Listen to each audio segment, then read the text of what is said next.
The second key to effective leadership is learning how to handle adversity and change when it shows up in your organization or just shows up in your life, because it's going to happen. If one thing I've learned over the last 22 years with LegalShield and owning a business before that is no matter how great your plans are, things are going to show up to derail you and throw you off course. And these usually show up in the form of adversity and change in your life, in your business, and how you handle that adversity and change is going to make a big impact on your growth as a leader and your growth in your organization.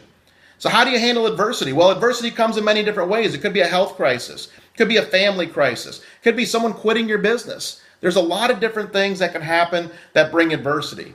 Now, one of the things I've learned is that, first of all, I'm not alone. Sometimes we get this attitude like, oh, well, if you only knew what was going on in my life, well, if you only understood what I have to deal with.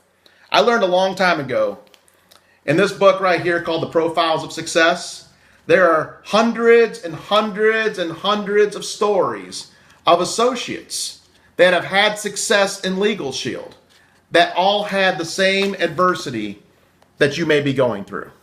If you have a health crisis, if you have a family issue, if you have someone that quit your business, I promise you that if you pick up this book right here and see all these ringers and executive directors, you will find a lot of stories in here that mirror your story.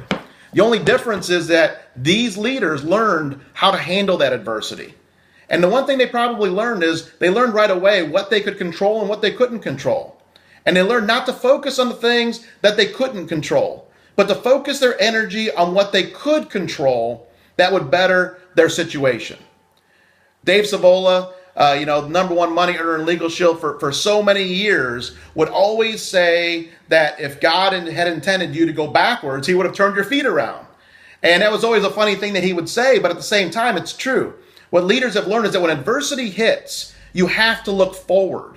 You can't look backward. Every ounce of energy that you spend looking back on, things that happen, people that said things about you, things that happen negatively in your family or friends or people quitting your business and things like that, that's energy you're not putting into solutions and how you can move forward.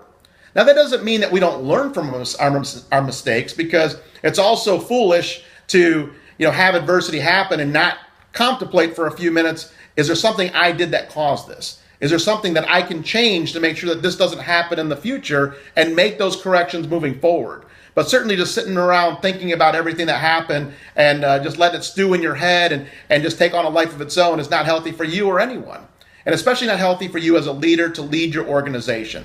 So learn how to handle the adversity when it shows up and understand that you're not the first person that's dealt with adversity, but all of these success stories in this book have learned how to control what they can control and let go of what they can't control.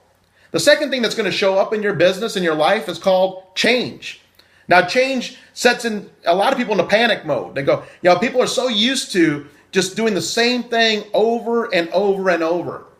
It's kind of funny. I moved recently about 4 months ago, and I lived in the same house in Cape Coral, Florida for the last 5 years. And we moved to a little island about 10 miles away. And I was driving home from a business briefing about 2 hours. So at the end of the drive, it was late night. It was almost midnight. I was tired. I was just thankful to be home. And I pulled into my driveway and thought, boy, I'm so thankful to be home tonight.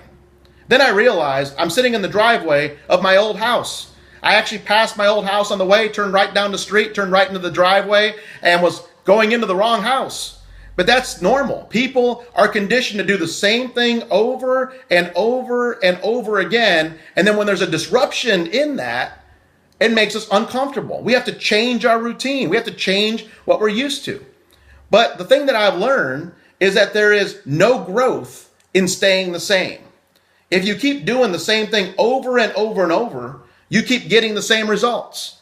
Now, we can't talk about taking the company to 5 million members, 8 million members, 10 million members, 14 million members, but keep doing the same things that took us to 1 million members or 1.5 million members. So there's always going to be change. A lot of times people like to focus on the good old days. Oh, I remember the good old days when this happened and the good old days. I think as time goes on, sometimes we paint those good old days a little bit better than they actually were in our lives, right? We think back to the good old days and how things used to be. And we kind of forget about the 50 or 100 things that have happened since then that have made our lives a whole lot better, that it'd be hard to imagine our lives without. And so understand that change is going to happen. And again, what leaders do is they learn how to adapt quickly to change. They don't focus on what was, they focus on what is. And they decide right away, how am I going to use this change to better my business, to better my life, to better my team? You know, I think back, I've been involved with LegalShield now for 22 years. So I certainly have seen a lot of changes. I've seen leadership in the company change. I've seen the company name change. I've seen the company logo change. I've seen the plans that we used to market change. I've seen the price points we used to market those plans at change. I've seen the group business change. I've seen the networking side change. And every time there was a major change that happened, or even a minor change that happened, there was always people that would call me and they'd go, oh my goodness, this is going on. What's going to happen? And they would immediately start thinking about the worst things that could possibly happen. You know, Wilburn Smith, the former president of LegalShield, used to say, worrying about things doesn't help because 90% of what you worry about never happens. And then when the 10% does actually happen that you're worried about, you handle that 10% as it happens. And so when I think back, I was thinking about today, I was thinking, all these things that have changed. Like I said, the name of the company and the logo and leadership and the plans and the tools and all the things. And what has been the result of all of those changes? Well, let me think. We have an improved membership. We have the highest retention the company's ever had. We have more active members than we've ever had in the history of the company. We have better tools and better technology to make our exposures. We have better branding. We just have better everything around the entire company. And then what has that resulted in, most importantly for all the associates that are watching today? More compensation paid to associates than ever before in the history of LegalShield.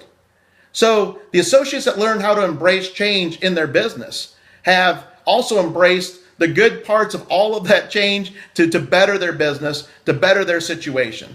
And so leadership is all about how to handle those things when it happens. Nick Serba always would say and always does say that the only thing that's not going to change is that things are always going to change. And so the second key to effective leadership is learning how to effectively handle both adversity and change when it happens in your business. And then learn how to counsel the associates on your team so they stay focused on how to continue to build and grow their business and don't let their minds get mired in the adversity and change that may take them off course.